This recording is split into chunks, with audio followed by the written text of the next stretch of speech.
So हामी Simpson's रुलमै continuity गरिरहेका छौँ हैन र यो क्वेशन्स हेरिरहेका छौँ हामी। सो यहाँनिर के भनेको छ सिम्पसन्स रुलले क्याल्कुलेट गर्ने सिम्पसन्स रुलले क्याल्कुलेट गरेर यहाँनिर के गर्नु पर्यो त अब एक्चुअल भ्यालु भेट्नु पर्यो। एक्चुअल भ्यालु र एप्रोक्सिमेट भ्यालु भेटेर तिनीहरूको डिफरेन्स गर्नु पर्यो है। सो यहाँनिर के गर्न सकिन्छ भन्दाखेरि अब यहाँनिर हेर्नु त यसको एक्चुअल भ्यालुको लागि यसलाई इन्टिग्रेट गरेर फर्मुला अनुसार इन्टिग्रेट गर्ने 3 × 2 स्क्वायर बाई 2 प्लस 2 छ यहाँ 0 देखि 2 छ सरी 0 देखि 2 भ्यालु हालिसकेपछि यो कुरा। सो यहाँनिर कति आउने भयो त भन्दा 2 2 क्यान्सल भयो यहाँनिर 6 + 2 8 आउने भयो। ठीक छ यति भ्यालु 8 आउने भयो। देयरफोर आई एक्चुअल ले आई एक्चुअल डिनोट भयो 8 आउने भयो। अब अगेन यहाँनिर a = 0 छ b = 2 छ n को भ्यालु दिएको छ त हामीलाई n को भ्यालु कति दिएको छ भन्दा एरर अफ एप्रोक्सिमेसन दिएको छ हामीलाई अनि n को भ्यालु हामीले आफै सपोज गर्नुपर्ने हो कि। सो यहाँ क्वेशनमा n को भ्यालु चाहिँ 4 दिएको रहेछ है। यहाँ n = 4 पनि दिएको छ यतापट्टि n = 4 यतापट्टि n = 2 पनि दिएको छ है। सो n = 4 छ n = 4 छ भने चाहिँ h को भ्यालु कति भयो b - a/n भनेको 1/2 भयो हैन। सो हामीले यहाँबाट अब पोइन्ट्सहरु भेट्नु पर्छ। n को भ्यालु 4 छ भने 5 वटा पोइन्ट हुन्छ। So the 5 points to be considered are ठीक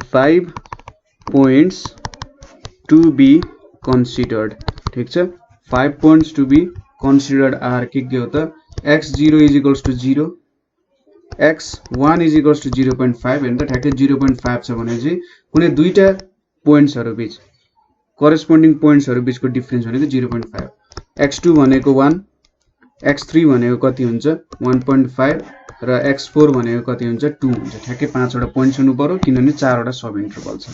अब यहाँनिर हामीले भ्यालु इभ्यालुएट गर्नुपर्ने हुन्छ।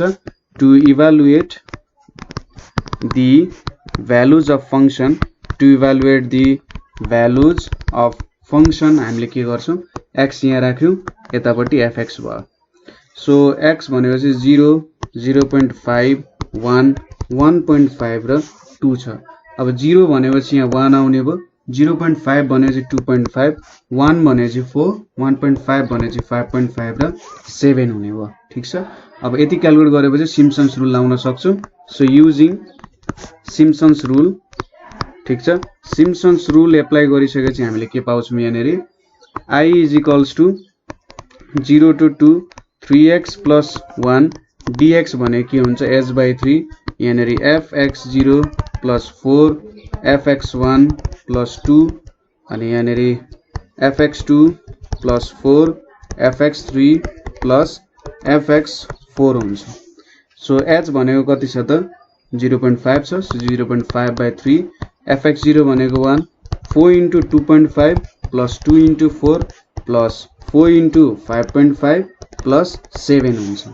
सो यहाँनेरि हाम्रो भ्यालु कति आइपुग्छ 0.5/3 अनि यहाँनेरि 48 हुन्छ है। यो सबै भ्यालु 48 हुन्छ अनि यहाँनेरि कति आउँछ 8 आउँछ। देयरफोर आई एप्रोक्सिमेट भनेको नि कति आयो 48 आयो।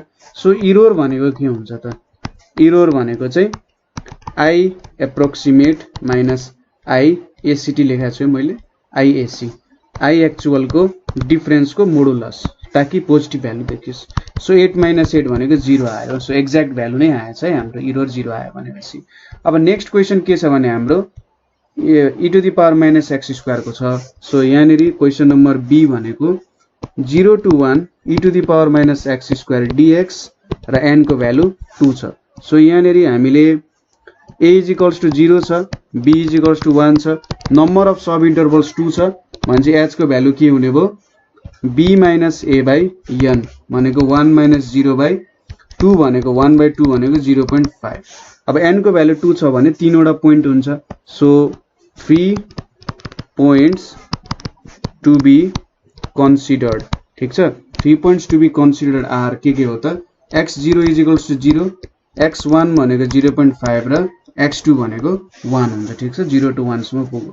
अब भ्यालुजहरु भेट्नु पर्ने छ हामीले। सो यहाँनेरि के लेख्नु पर्यो त to evaluate the values of function ठीक छ to evaluate the values of function हामीले के गर्छौं यहाँ x लेख्यौं यतापट्टि fx लेख्यौं 0 0.5 र 1 छ 0 हाल्दाखेरि के आउँछ 1 आउँछ 0.5 हाल्दाखेरि 0.7788 आउँछ र यहाँनेरि 0.3679 आउँछ ठीक छ अब सिम्पसन्स रुल युज गरौँ युजिङ सिम्पसन्स रुल यहाँनेरि के भेटिन्छ त 0 to 1 e to the power minus x square dx भनेको के हुन्छ h/3 fx0 plus 4fx1 plus fx2 हुन जान्छ हैन त अब h को भ्यालु कति छ 0.5 छ सो 0.5/3 fx0 भनेको 1 plus 4 into 0.7788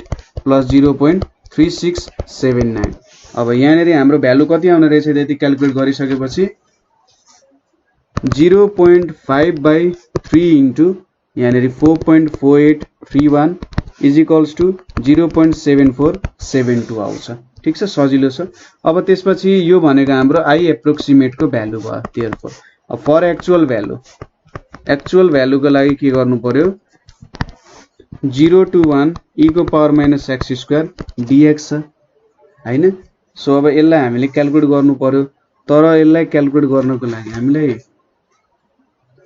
क्वेशनले के सोधेको थियो क्वेशनले सोधेको थियो कि a को लागि चाहिँ गर्नु भनेर अब b को लागि गर्नको लागि तपाईले यसको एक्चुअल भ्यालु कसरी क्याल्कुलेट गर्न सक्नुहुन्छ ठीक छ हामीले b को गरिहालौं एक्चुअल भ्यालु क्याल्कुलेट गर्नको लागि अब तपाईले e को पावर माइनस x स्क्वायर छ 0 to 1 गइरहेछ यसको लागि त तपाईहरुलाई सायद गामा फंक्सन भन्ने कुरा चाहिन्छ e को पावर माइनस x स्क्वायर छ भनेपछि यहाँनिर पक्का पनि गामा फंक्सन्स के कुराहरु ल्याउनु पर्छ होला त्यतिकै त सायदै सल्भ हुन्छ जस्तो लाग्यो मलाई जस्तै हामीले x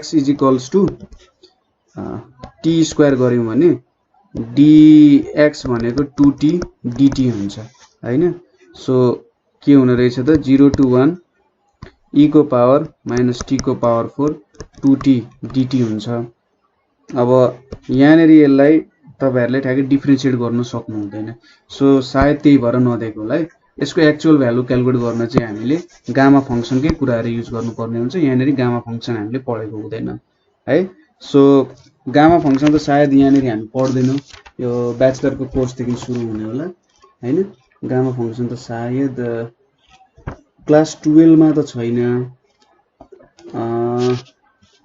so gamma function use गर्नुपर्ने हुन्छ सो हामीले त्यही भएर 1 दिएको रहेछ है सो यति नै हो हाम्रो यसको आन्सर चाहिँ यही नेरी हाम्रो ठ्याक्कै भ्यालु आइपुग्यो अब नेक्स्ट क्वेशन के छ भने हाम्रो next question evaluate the following integrals using Simpson's 1/3 rule अब यहाँ नेरी चाहिँ हामी एउटा सिरिज अफ क्वेशन्सहरु गर्छौं त्यो सिरिज अफ क्वेशन्सहरुबाट कसरी क्याल्कुलेट गर्न सकिन्छ के भ्यालुजहरु हो भन्ने कुराहरु हामी एक्ज्याक्टली थाहा पाउन सक्छौं है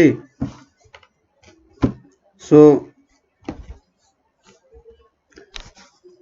n is equals to 2 छ नम्बर अफ सब इन्टरभल्स a को भ्यालु लोअर बाउन्ड भनेको 1 छ अप्पर बाउन्ड भनेको 4 छ सो देयरफोर h भनेको के हुन्छ b - a/n हुन्छ सो b को भ्यालु कति छ 4 छ a को भ्यालु कति छ +1 भयो -1 +1 अनि यतापट्टि n को भ्यालु कति छ 2 छ सो 5/2 भनेको कति हो 2.5 हुन गयो हैन त कति हुन गयो त 2.5 हुन गयो सो अब दुईटा सब इन्टरभल छ भने चाहिँ तीनवटा पोइन्ट्स हुन्छ 3 points to be considered 3 points to be considered are के हुन्छ त पहिलो पोइन्ट भनेको लोअर बाउन्ड -1 अब दोस्रो पोइन्ट र पहिलो पोइन्ट बीचको डिफरेन्स 2.5 छ भनेपछि x1 भनेको कति हुन्छ 1.5 त्यसैगरी तेस्रो पोइन्ट x2 र यसको बीच कति डिफरेन्स छ 2.5 भनेपछि 4 हुन्छ सो यो तीनटा पोइन्ट्सहरु भयो त्यसपछि अब to evaluate the values of functions ठीक छ we have following table we have के छ त following table एउटा टेबल छ हामीसँग के हुन्छ यसमा x हुन्छ fx हुन्छ x को भ्यालु भनेको -1 1.5 र 4 हुन्छ सो -1 हालियो भने कति हुन्छ त यहाँ नेरी -1 नै हुन्छ -1 1.5 हालियो भने 3.375 हुन्छ 4 हालियो भने 64 हुन्छ है। सो अब यहाँनिर using Simpson's 1/3 rule, using Simpson's rule लेख्दा हुन्छ। युजिङ सिम्पसन्स रुल सजिलो भयो। अब त यहाँनिर हाम्रो इन्टिग्रेसन के थियो त्यो लेख्ने, -1 to 4 x³ dx थियो हैन। x³ dx भनेपछि यहाँनिर h/3 यतापट्टि fx0 + 4 fx1 + fx2 हुन्छ। सो h भनेको कति छ हाम्रो भ्यालु 2.5 छ। 2.5/3 fx0 भनेपछि -1 + 4 × 3.375 + 64 हैन त। सो अब यहाँनिर 2.5/3 इन्टु -1 प्लस यहाँनिर 13.5 हुन्छ, यतापट्टि 64 छ। यो भनेको कति आउँछ 2.5/3 इन्टु 78.5 हुन्छ। यसको मतलब 78.5 भयो भने चाहिँ यहाँनिर भ्यालु भनेको 65.42 चाहिँ हाम्रो एन्सर हुन जान्छ। एकदमै सजिलो छ, केही प्रब्लम छैन है। नेक्स्ट क्वेसन के छ 2x - 1 को होल स्क्वायर dx छ। अब यसलाई कसरी सल्भ गर्न सकिन्छ त। सो यसको सोलुसन यहाँनिर अब के छ, a को भ्यालु 0 छ, b को भ्यालु 2 छ, n = 4 छ। Therefore h = b - a / n भनेपछि 2 - 0/4 भनेको 1/2 = 0.5 भयो हैन। अब 4 वटा सब इन्टरभल हुन्छ, 5 वटा पोइन्ट हुन्छ। So 5 points to be considered are 5 points to be considered are के छ त x0 भनेको 0, x1 भनेको 0.5, x2 भनेको 1, x3 भनेको 1.5 र x4 भनेको 2 भयो। यसरी मैले 5 वटा पोइन्ट भेटे 0 to 4। अब टेबल बनाउनु पर्यो to evaluate the functions के त we have following table, ठीक छ। we have following table, एउटा टेबल भयो हामीसँग यहाँ। अब के छ त x र fx छ। सो यहाँनिर 0, 0.5, 1, 1.5 र 2 भयो, यो भ्यालुहरु छ। 0 हाल्यो भने 1 आउँछ, 0.5 हाल्यो भने 0 आउँछ, 1 हाल्यो भने 1 आउँछ, 1.5 हाल्यो भने 4 आउँछ, 2 हाल्यो भने कति आउँछ 9 आउँछ यो फंक्सनमा। फंक्सन भनेको हाम्रो के हो 2x - 1 को होल स्क्वायर हाम्रो फंक्सन हो। सो त्यहाँ भ्यालुहरु हाल्छौं। अब यहाँनिर using Simpson's rule, using Simpson's rule हामीले के भेट्छौं त I = 0 to 2 यहाँनिर के छ 2x - 1 को होल स्क्वायर dx भनेको h/3 5 वटा पोइन्ट छ, fx0 + 4 fx1 + 2 fx2 + 4 fx3 + fx4 हुन्छ। 5 वटा पोइन्ट हामीले हाल्यौ। अब यसपछि h को भ्यालु 0.5 छ, यहाँ 3 भयो, fx0 भनेको छ 1 छ, त्यसैगरी 4 fx1 भनेपछि 0 हुने भयो, 2 fx2 भनेको कति हुने भयो 2 हुने भयो, 4 fx3 भनेपछि 8 हुने भयो र fx4 कति छ 9 छ। यहाँबाट कति आयो 0.5/3 यहाँनिर 4 4 16 चाहिँ हुन्छ है। 16 भने चाहिँ इन्टु 28। सो यहाँ कति आयो 4.6667 चाहिँ के आयो त हाम्रो भ्यालु आउन गयो। यहाँ 0.5 छ है। सो यसरी क्याल्कुलेट गर्न सकिन्छ, सजिलो छ क्वेशन, केही गाह्रो हुँदैन, ठीक छ। अब यहाँनिर h को भ्यालु दिएको छ, h को भ्यालु दिए पनि सजिलै हुन्छ। n को भ्यालु भेट्नु पर्ने हुन्छ। सोलुसन a को भ्यालु 0, b को भ्यालु 1, h को भ्यालु 0.25 छ। सो यहाँनिर के हुन्छ त h = b - a/n हुन्छ और h को भ्यालु भनेको 0.25 छ, b भनेको कति छ 1 छ, 1 - 0/n और n = 1/0.25 भनेको कति हुन्छ 4 हुन्छ। सो कतिवटा सब इन्टरभल्स रहेछ 4 वटा सब इन्टरभल्स छ भनेपछि कतिवटा पोइन्ट्सहरु आउँछ 5 वटा पोइन्ट्सहरु आउँछ। So the 5 points to be considered, ठीक छ। 5 points to be considered are x0 = 0, x1 = अब x0 र x1 बीचको डिफरेन्स 0.25 हुनु पर्ने छ, 0.25, x1 र x2 बीच पनि 0.25 भनेपछि 0.50 भयो, x3 भनेको 0.75 भयो र x4 भनेको 1, 5 वटा पोइन्ट्स आयो। अब यहाँनेरि फंक्शन्स को भ्यालु इभ्यालुएट गर्नुपर्छ to evaluate values of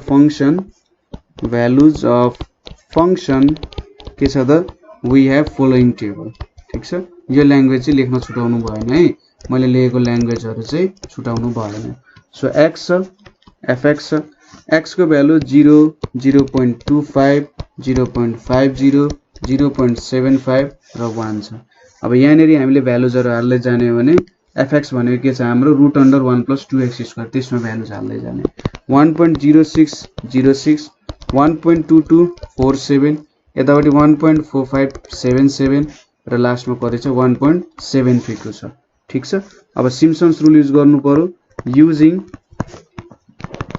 Simpson's rule यहाँनेरि हामीले सिम्पसन्स रुल युज गर्यौं भने i को भ्यालु कति हुन्छ 0 to 1 यतापटि 1 + 2x² dx यो i नलेखे पनि हुन्छ यति लेखेर h/3 के हुन्छ त fx0 5 वटा पोइन्ट को लागि हो fx1 + 2 fx2 + 4 fx3 प्लस यहाँनेरि fx4 आउने रहेछ ठीक छ अब h को भ्यालु कति छ हाम्रो 0.25 छ by 3 भयो fx0 भनेको 1 + 4 into fx1 हो fx1 भनेको 1.0606 2 into fx2 भनेको 1.2247 4 into 1.4577 plus 1.732 हैन सो 0.25 by 3 यहाँनेरि कति आयो 1 + 4.2424 यतापटि 2.4494 प्लस यहाँनेरि 5.8308 र लास्टमा 1.732 छ सो 0.25 into 3 into यहाँ कति आयो त 15.2546 आउँछ यसको मतलब 1.2712 हाम्रो एन्सरमा जान्छ है यसरी क्याल्कुलेट गर्न सक्यो अब हाम्रो नेक्स्ट क्वेशन भनेको के छ भने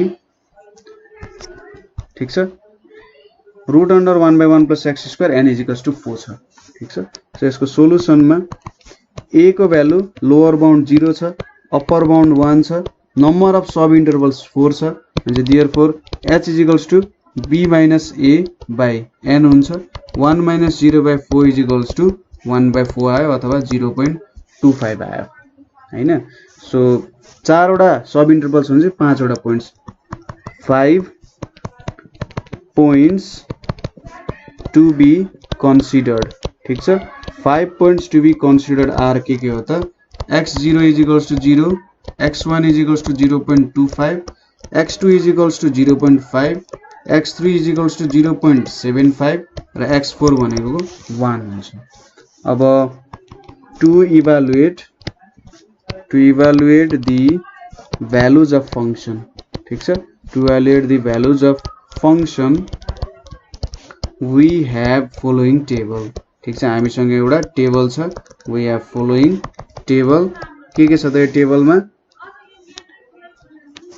x fx अनि यहाँनेरि 0 0.25 0.5 0.75 र 1 छ सो 0 मा कति हुन्छ 1 हुन्छ हाम्रो फंक्सन भनेको 1/1 + x² छ यहीँनेरि भ्यालु हाल्दै जाने 0.25 हाल्यो भने 0.941 यतापटि 0.8 यतापटि 0.64 यतापटि कति छ 0.5 छ हैन अब यहाँनेरि सिम्पसन्स रुल युज गर्नु पर्यो युजिङ सिम्पसन्स रुल ठीक छ युजिङ सिम्पसन्स रुल के छ त वी हैव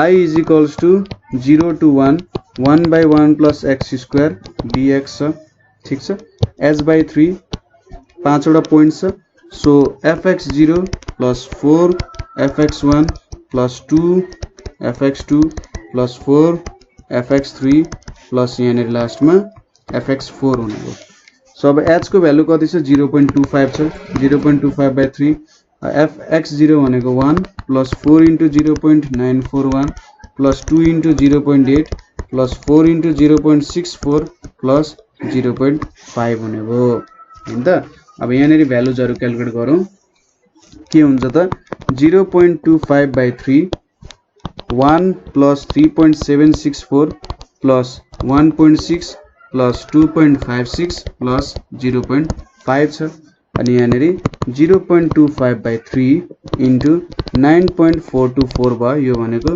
0.785 हुने भयो। ठिक छ, हामीले यहाँनेरि कति भेट्यौं त 0.785 भन्ने भ्यालु भेट्यौं। सो यसरी हामीले सिम्पसन्स रुलहरुमा भ्यालुजहरु क्याल्कुलेट गर्न सक्छौं। ठिक छ, सो यहाँनेरि केही प्रब्लम्सहरु गर्यौं, यो प्रब्लम्सहरु हेर्नु होला, कतै बुझ्नु भएन सोध्नु होला। सिम्पसन्स रुलको अब पार्ट 3 को पनि क्वेशन्सहरु गर्दै आउँछौं हामी। सो आजको लागि यति नै, अर्को भिडियो हेर्नु होला। Thank you for